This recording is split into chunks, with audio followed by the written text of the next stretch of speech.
দেশে অবাধ ও সুষ্ঠু নির্বাচনের পরিবেশ তৈরি হয়েছে বলে মন্তব্য করেছেন বিএনপি মহাসচিব মির্জা ফখরুল ইসলাম আলমগীর।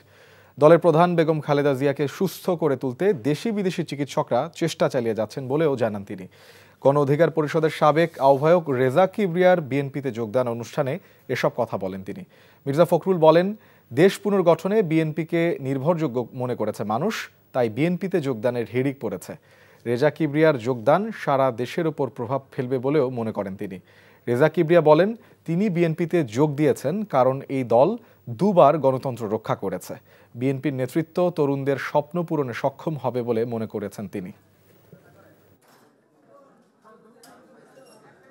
দেশে একটা পরিবেশ তৈরি হয়েছে একটা অবাধ সুষ্ঠু নির্বাচন অনুষ্ঠানের, এবং আমি ধন্যবাদ জানাতে চাই যে এই অন্তর্বর্তীকালীন সরকার প্রধান আমাদের ডক্টর ইউনূস, তিনি ইতিমধ্যে 2026-এর ফেব্রুয়ারি মাসে নির্বাচন অনুষ্ঠানের ঘোষণা দিয়েছেন এবং সেইভাবেই আপনার প্রস্তুতি চলছে।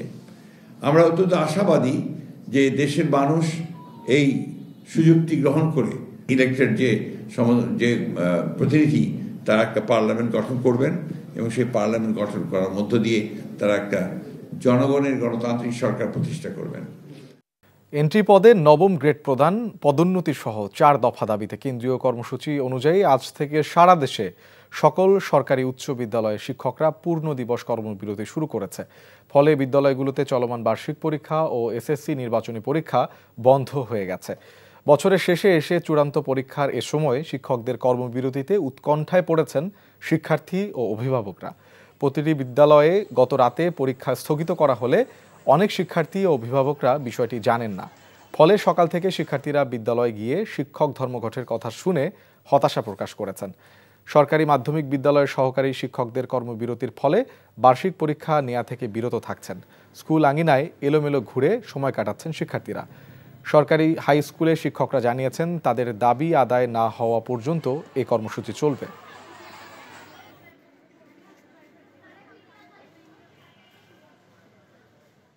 শুধুমাত্র সরকারি মাধ্যমিক দীর্ঘদিন ধরে অবহেলার শিকার। হঠাৎ স্কুলে এসে দেখছি আজকে পরীক্ষা নাই, স্থগিত করছে। স্কুলে এসে দেখি যে স্যারেরা ধর্মঘট করছে, এতে পরীক্ষা বন্ধ হয়ে গেছে। পাখির নিরাপত্তায় নিয়োজিত নিরাপত্তা কর্মী খাবার দাবারের জন্য ছেড়ে দেওয়া হয়েছে মাছ চাষে ব্যবহৃত একটি জলাশয়। এমনকি তাদের নিরাপদ বিচরণের জন্য বন্ধ রাখা হয়েছে ফসলি জমির আবাদও। মানুষের ভালোবাসায় এভাবেই ধামরাইয়ের গাঙ্গুটিয়া এলাকার একটি তৈরি পোশাক কারখানার জলাশয় পরিণত হয়েছে পাখির অভয়ারণ্যে। আরও জানাচ্ছেন জাহিদুর রহমান। ভিন্ন এক পরিবেশ, ভিন্ন আবহ। পাখির কিচিরমিচির শব্দ দিয়ে এখানে কাজ শুরু হয় শ্রমিকদের। অবসরে পাখিদের জলকেলি আর ছুটোছুটি দেখেই মন ভরে যায় তাদের। এমন দৃশ্যই দেখা গেল ধামরাইয়ের শেষ সীমানায় থাকা একটি তৈরি পোশাক কারখানার জলাশয়ে।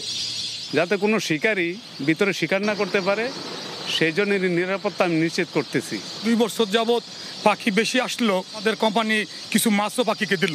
অতিথি পাখিগুলো পানির ভিতরে গোসল করে একসাথে নামে, তখন ঝর্ণার মতো একটা আওয়াজ করে, খুব সুন্দর সাউন্ড হয়। পাখিগুলো কিচিমিচির করে, আমরা সবাই দাঁড়ায় এগুলো উপভোগ করি। সুরক্ষিত পরিবেশে কারখানার 3টি লেকেই বিচরণ করা পাতিহাঁস, বালিহাঁস, পানকৌড়ি, শামুকখুল সহ অন্তত 10 প্রজাতির পাখির সংখ্যা দিন দিন বেড়েই চলেছে।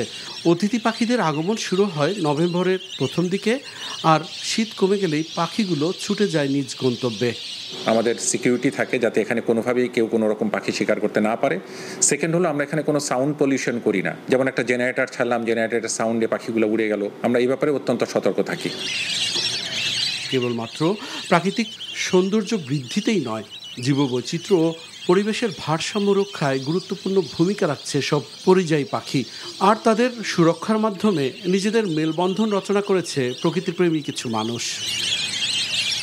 Zahidur Rahman, NTV news, Dhamrai, Dhaka. ক্ষমতার অপব্যবহার করে রাজুকের প্লট দুর্নীতির মামলায় 2 বছরের সাজা হল ব্রিটিশ এমপি টিউলিপ সিদ্দিকীর। এর মধ্য দিয়ে বাংলাদেশের আদালতে ব্রিটিশ কোনো নেতার সাজা হওয়ার এটিই প্রথম ঘটনা। একই মামলায় তার মা শেখ রেহানাকে 7 বছর এবং ক্ষমতাচ্যুত সাবেক প্রধানমন্ত্রী শেখ হাসিনা সহ 15 আসামির 5 বছর করে কারাদণ্ড দিয়েছে আদালত।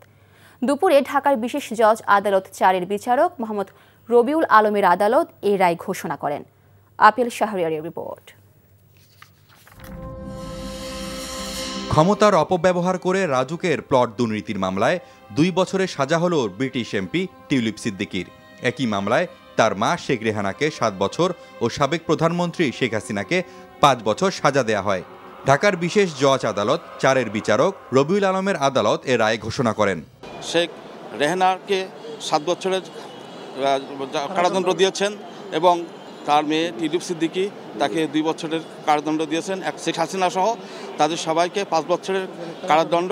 রাজুকের পূর্বাচল নতুন শহর প্রকল্পের প্লট জালিয়াতির 4র্থ মামলায় রায় ঘোষণার দিনে ঢাকা মহানগর দায়রা জজ আদালতে কঠোর নিরাপত্তা ব্যবস্থা নেওয়া হয়। আদালতে হাজির করা হয় এ মামলায় গ্রেপ্তার থাকা একমাত্র আসামি রাজুকের সাবেক সদস্য খুরশিদ আলমকে। তার উপস্থিতিতেই রায় ঘোষণা করে আদালত। আমরা এই সাজার বিষয় আমাদের কমিশনকে অবহিত করব। কমিশন বাংলাদেশ সরকারের সাথে কমিউনিকেট করবে এবং বাংলাদেশ সরকার পরবর্তীতে ব্রিটিশ সরকার বা আসামিরা যে আসামি দেশে আছে পলাতক আছে সেই সব দেশের সরকারের সাথে কমিউনিকেট করবে। টিউলিপ বিভিন্ন অ্যাপস ব্যবহার করে তার খালা সাবেক প্রধানমন্ত্রী শেখ হাসিনাকে প্রভাবিত করে তার পরিবারের নামে প্লট বরাদ্দ নেন। টিউলিপ সিদ্দিক ব্রিটিশ পার্লামেন্টের একজন মেম্বার হিসাবে অধিকতর ক্ষমতার অধিকারী হয়ে তাহার খালা শেখ হাসিনাকে প্রভাবিত করেছেন।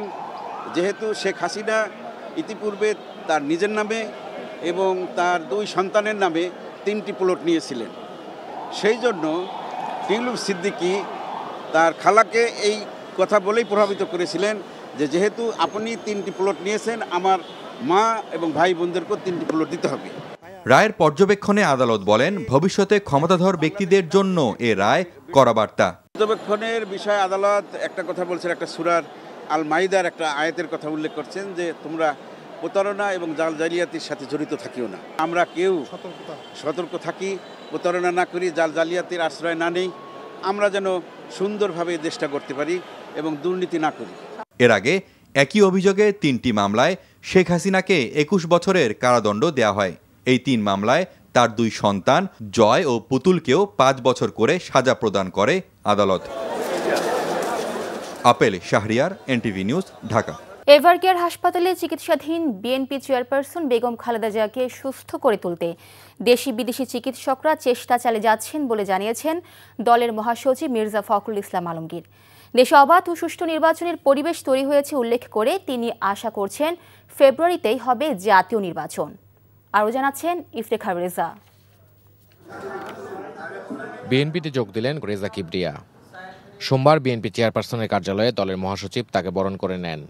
এ সময় মির্জা ফখরুল ইসলাম আলমগীর বলেন, রেজা কিবরিয়ার যোগদান সারা দেশের রাজনীতিতে ইতিবাচক প্রভাব ফেলবে। এখন বিএনপিতে যোগ দেওয়ার তারপরে হিরিক পড়ে গেছে, দম উঠে গেছে। কারণ হচ্ছে যে বিএনপি এখন একমাত্র দল যারা জনগণ মনে করছে যে সামনে সরকার গঠন করতে পারলে তারা দেশে সত্যিকার অর্থেই একটা গণতান্ত্রিক একটা পরিবেশ তৈরি করতে পারবে এবং অর্থনীতি সমৃদ্ধ হবে। বেগম খালেদা জিয়ার স্বাস্থ্যের সবশেষ পরিস্থিতিও জানান তিনি। আমাদের চিকিৎসকরা কাজ করছেন, আপ্রাণ চেষ্টা করছেন, দেশি বিদেশি সমস্ত চিকিৎসকদেরকে যুক্ত রেখেই তারা চিকিৎসাটা করছেন এবং আল্লাহ তাআলার কাছে আমরা সবসময় গোটা দেশবাসী এই দোয়া করছি যে আল্লাহ তাআলা তাকে যেন সুস্থ করে দেন, তিনি যেন সুস্থ হয়ে আমাদের মাঝে আসেন। দেশে সুষ্ঠু রাজনৈতিক পরিবেশ রয়েছে উল্লেখ করে আসছে ফেব্রুয়ারিতেই জনগণ নির্বাচিত সরকার পাবে আশাবাদ ব্যক্ত করেন বিএনপি মহাসচিব। পরিবেশ তৈরি হয়েছে একটা অবাধ সুষ্ঠু নির্বাচন অনুষ্ঠানের এবং আমি ধন্যবাদ জানাতে চাই যে এই অন্তর্বর্তীকালীন সরকার প্রধান আমাদের ডক্টর ইউনূস তিনি ইতিমধ্যে 2026-এর ফেব্রুয়ারি মাসে নির্বাচন অনুষ্ঠানের ঘোষণা দিয়েছেন এবং সেইভাবেই আপনার প্রস্তুতি চলছে। আমরা অত্যন্ত আশাবাদী যে দেশের মানুষ এই সুযোগটি গ্রহণ করে ইলেক্টেড যে প্রতিনিধি তারা একটা পার্লামেন্ট গঠন করবেন এবং সেই পার্লামেন্ট গঠন করার মধ্য দিয়ে তারা একটা জনগণের গণতান্ত্রিক সরকার প্রতিষ্ঠা করবেন।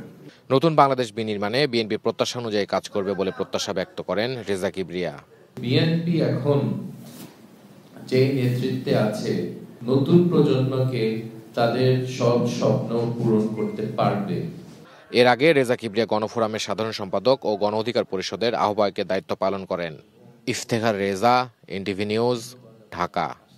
নবায়নযোগ্য জ্বালানি খাতের নতুন প্রকল্পে অর্থায়ন বাড়াতে সরকার কাজ করছে উল্লেখ করে বিদ্যুৎ ও জ্বালানি উপদেষ্টা ফাউজুল কবির খান বলেছেন, অর্থ মন্ত্রণালয় ও বাংলাদেশ ব্যাংকের সাথে এ বিষয়ে আলোচনা চলছে। সকালে রাজধানীর ব্র্যাক সেন্টারে সিপিডি আয়োজিত সেমিনারে ভার্চুয়ালি যুক্ত হয়ে এসব কথা বলেন তিনি। সেমিনারে বিদ্যুৎ খাতে নবায়নযোগ্য জ্বালানির সাম্প্রতিক ক্রয় সংক্রান্ত উদ্যোগের স্বচ্ছতা, জবাবদিহিতা এবং দক্ষতার উপর গবেষণা প্রতিবেদন উপস্থাপন করা হয়।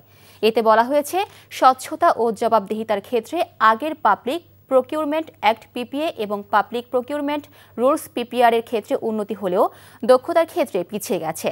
এছাড়াও টেন্ডার প্রক্রিয়ার ক্ষেত্রে দুর্বলতা রয়েছে উল্লেখ করে তা সংশোধনের তাগিদ দিয়েছে সিপিডি। নাটোরের শিক্ষার্থীদের সড়ক অবরোধে আটকা পড়ে অপহরণের হাত থেকে রক্ষা পেল বিজলি খাতুন নামে এক কলেজ শিক্ষার্থী। অপহৃতার অভিযোগ, সকালে কোচিংয়ের জন্য রাজশাহী যাওয়ার উদ্দেশ্যে নতুন রূপপুরের বাসা থেকে বের হন তিনি।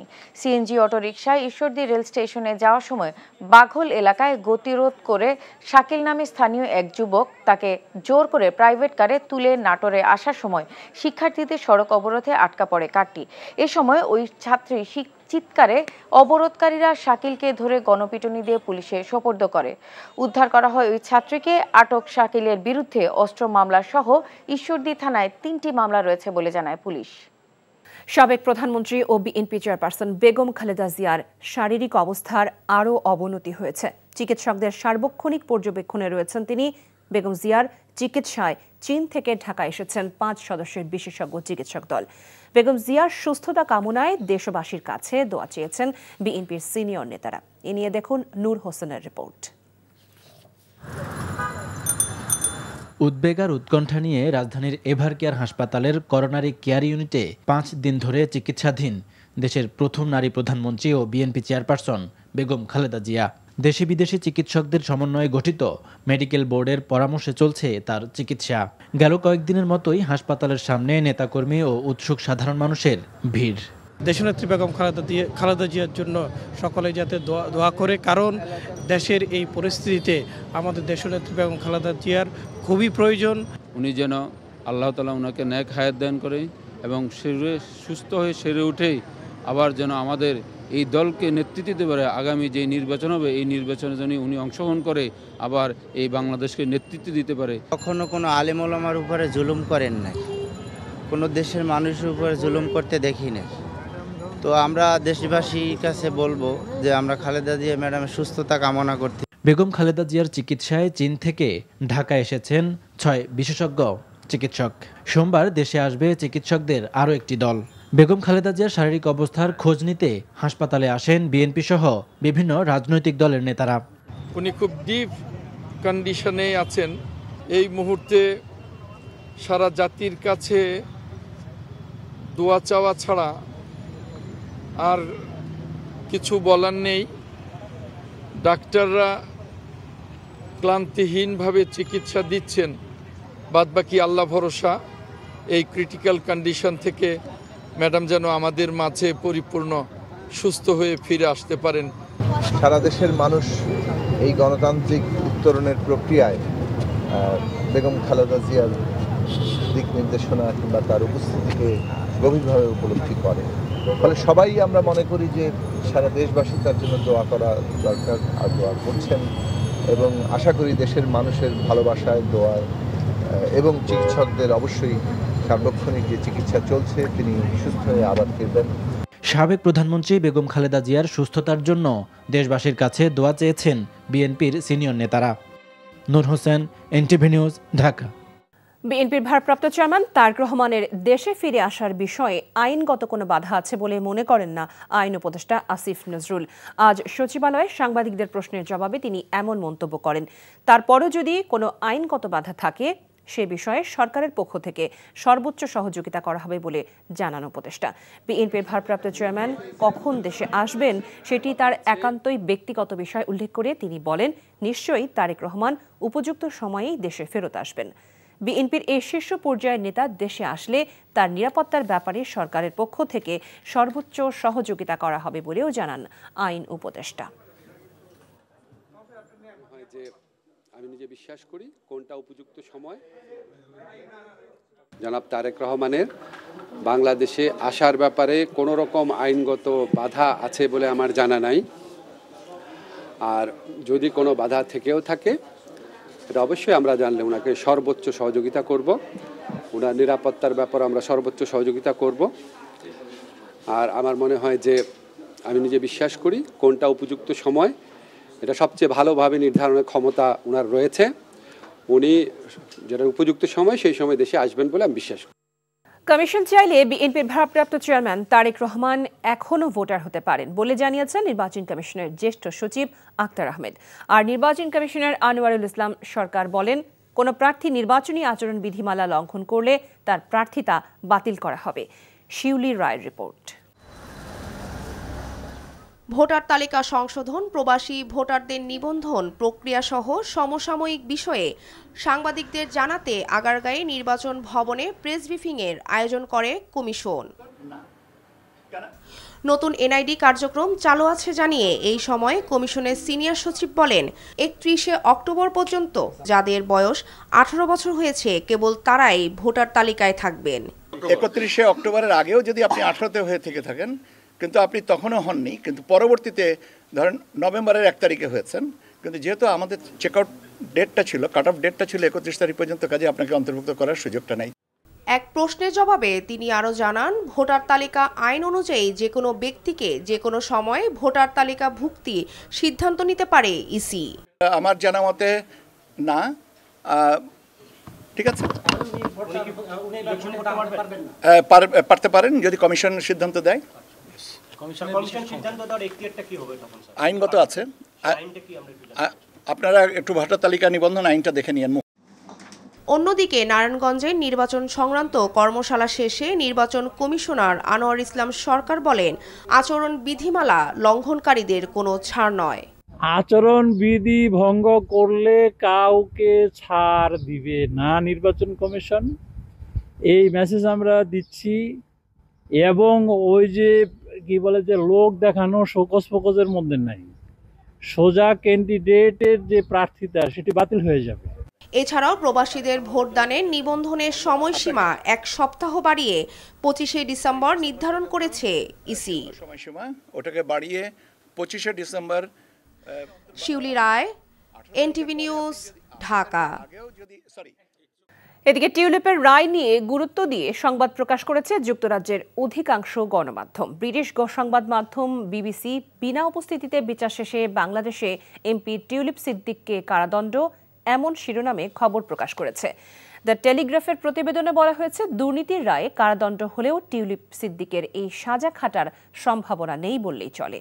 দ্য গার্ডিয়ান তাদের প্রতিবেদনে বলেছে, আসামিদের অনুপস্থিতিতেই এই মামলার বিচার কাজ ও রায় ঘোষণা করা হয়েছে। এছাড়া টিউলিপের দণ্ডের খবর জানিয়েছে Financial Times, Sky News, the Daily মেইলের মতো গণমাধ্যমগুলো। যুক্তরাজ্যের গণমাধ্যম ছাড়াও বাংলাদেশের আদালতে ব্রিটিশ এমপি টিউলিপের কারাদণ্ডের খবর প্রকাশ করেছে অন্যান্য আন্তর্জাতিক সংবাদ মাধ্যম। জামাত ইসলামের আমির ডাক্তার শফিকুর রহমান অভিযোগ করেছেন, ক্ষমতায় না গিয়েও কেউ কেউ ক্ষমতার প্রভাব দেখাচ্ছেন এবং প্রশাসনিক কু করার মতো কর্মকাণ্ডের চেষ্টা করছেন।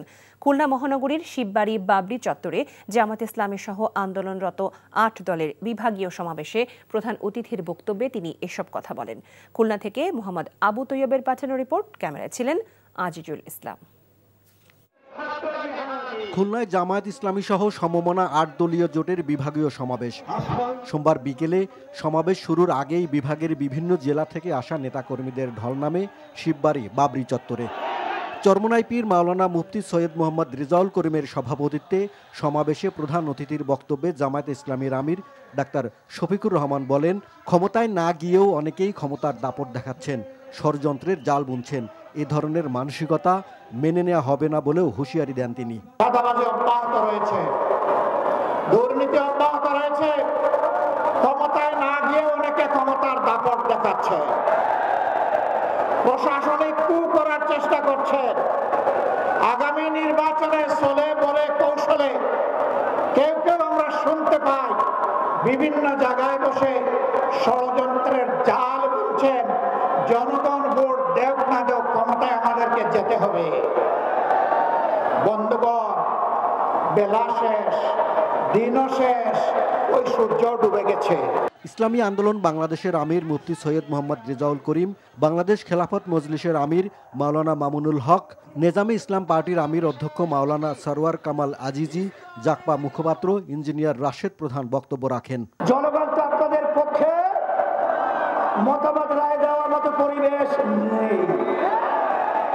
এখন আপনারা গুন্ডামি, সেন্টার দখল, বিভিন্ন সন্ত্রাসীর মাধ্যমে আপনারা ক্ষমতার চেয়ারে বসবেন, সেদিন ভুলে যান। এখন বাংলাদেশের মানুষ সজাগ রয়েছে। জীবন দেব, রক্ত দিতে হলে রক্ত দেব। দেশ এবং জাতির প্রশ্নে কারো কাছে মাথা নত করব না, দেশের প্রশ্নে কোনো আপোষ করব না। আন্দোলনরত ৮ দলের ৫ দফা দাবি পূরণ না হওয়া পর্যন্ত রাজপথের লড়াই অব্যাহত থাকবে ঘোষণা দেন দলের নেতারা। ইসলামী দলগুলোর মধ্যে যে ঐক্য প্রতিষ্ঠিত হয়েছে, এই ঐক্য জাতীয় সংসদ পর্যন্ত নিয়ে যাবে বলেও মন্তব্য করেন তারা। NTV news desk. পৃথক সচিবালয় অধ্যাদেশ জারির মাধ্যমে বিচার বিভাগ কর্তৃত্বপরায়ণ শাসন ব্যবস্থা ও রাজনৈতিক হস্তক্ষেপ থেকে মুক্তি পেল বলে জানিয়েছে সিনিয়র আইনজীবীরা। জুডিশিয়ারি, বিচার বিভাগ ও ন্যায় বিচারের স্বার্থে ভবিষ্যৎ সরকারও এই বিধান কার্যকর করবে বলে আশা প্রকাশ করেছেন এই মামলার বাদী মাজদার হোসেন। তামজিদ সুমনের রিপোর্ট। চিত্তে শপথ করিতেছি যে ২৪-এর ৫ আগস্ট সাবেক প্রধানমন্ত্রী শেখ হাসিনা ভারতে পালিয়ে যাওয়ার পর অন্তর্বর্তী সরকার প্রধান বিচারপতি হিসেবে নিয়োগ দেন ডক্টর সৈয়দ রেফাত আহমেদকে। সে বছরের ২১শে সেপ্টেম্বর প্রথম ভাষণে বিচার বিভাগের রোডম্যাপের বক্তব্যে প্রধান বিচারপতি পৃথক সচিবালয়ের কথা উল্লেখ করেছিলেন। বিচার বিভাগের উপর মানুষের আস্থার সংকট তৈরি হয়েছে। অবশেষে রোববার রাতে জারি হয় সুপ্রিম কোর্ট সচিবালয় অধ্যাদেশ ২০২৫। ফলে নির্বাহী বিভাগের পুরোপুরি নিয়ন্ত্রণ মুক্ত হয় বিচার বিভাগ। এই সচিবালয়ের সার্বিক নিয়ন্ত্রণ থাকবে প্রধান বিচারপতির হাতে। সুপ্রিম কোর্ট সচিবালয় অধস্তন আদালত ও ট্রাইব্যুনালের তত্ত্বাবধান এবং নিয়ন্ত্রণ সংক্রান্ত প্রয়োজনীয় সকল প্রশাসনিক ও সাচিবিক দায়িত্ব পালন করবে। আমাদের আজকে স্বতন্ত্র সচিবালয় সুপ্রিম কোর্ট এটা স্বতন্ত্রভাবে করলেই শুধুমাত্র হবে না, আমাদের এর সঙ্গে এটাকে প্রকৃত অর্থে কার্যকরী করার জন্য আমাদের আরও অনেক বিষয়গুলো আমাদের এর মধ্যে আনা জরুরি। আইন মন্ত্রণালয়ের অধীনে তাদের যে নিয়ন্ত্রণ ছিল সেটি এখন সম্পূর্ণভাবে প্রধান বিচারপতির অধীনে সচিবালয় কর্তৃক নিয়ন্ত্রিত হবে। পৃথক সচিবালয় অধ্যাদেশ জারির মাধ্যমে বিচার বিভাগে রাজনৈতিক হস্তক্ষেপ ও দ্বৈত শাসনের অবসান ঘটবে বলে আশা আইনজীবীদের। এই সময়ে বিচার বিভাগের দায়িত্ব অনেক বেড়ে গেছে। এখন বিচারকদেরকে মনে রাখতে হবে যে জাতির একটা গুরুত্বপূর্ণ জায়গায় তারা যে দায়িত্বটা পালন করছেন সেটা যাতে সবসময় জনগণের প্রত্যাশা পূরণ করতে পারে। তবে প্রশ্ন থেকে যায় এই অধ্যাদেশ নতুন সরকার পাশ করবে কিনা। মামলার বাদী মাজদার হোসেনের আশা বিচার বিভাগ ও ন্যায় বিচারের স্বার্থে ভবিষ্যৎ সরকার এই বিধান কার্যকর করবে। যাই হোক না কেন জনস্বার্থে হতে হবে। বিচার বিভাগ বড় নয়, সরকার বড় নয়, লেজিসলেশন বড় নয়, বড় হচ্ছে জনগণ, যার জন্য স্টেট এই জনস্বার্থের প্রত্যেকটা ফান্ডামেন্টাল রাইট যাতে কার্যকরী হয়, তারা যেন সঠিক বিচার পায়, এটা আমাদের সব অর্গানকে দেখা উচিত। ১৯৯৯ সালের ২ ডিসেম্বর নির্বাহী বিভাগ থেকে বিচার বিভাগ পৃথকীকরণে রায় দেয় সুপ্রিম কোর্ট। ওই রায়ের পর ২০০৭ সালে তত্ত্বাবধায়ক সরকারের আমলে ১ নভেম্বর নির্বাহী বিভাগ থেকে বিচার বিভাগ পৃথক করা হয়। কিন্তু দীর্ঘ ১৫ বছরেও পৃথক সচিবালয় প্রতিষ্ঠার কোনো উদ্যোগ নেয়নি আওয়ামী লীগ সরকার। Tamjid Sumon, NTV news, Dhaka. নির্বাচনকে সামনে রেখে পরিস্থিতি ঘোলাটে করার চেষ্টা চলছে বলে অভিযোগ করেছেন এনসিপির আহ্বায়ক নাহিদ ইসলাম। বাংলা মোটরে এনসিপির অস্থায়ী কার্যালয়ে জুলাই গণঅভ্যুত্থানের সংহতি জানানোয় সংযুক্ত আরব আমিরাতে কারারুদ্ধ প্রবাসীদের মুক্তি উপলক্ষে দোয়া অনুষ্ঠানে এসব কথা বলেন তিনি। এনসিপির আহ্বায়ক বলেন, আগামী নির্বাচন সংস্কারের পক্ষে বিপক্ষে নির্বাচন, সরকার পরিবর্তনের নয়। বেগম খালেদা জিয়ার আরোগ্য কামনা করে নাহিদ বলেন, গণতন্ত্র সার্বভৌমত্বের লড়াইয়ে তার অবদান জাতি মনে রাখবে।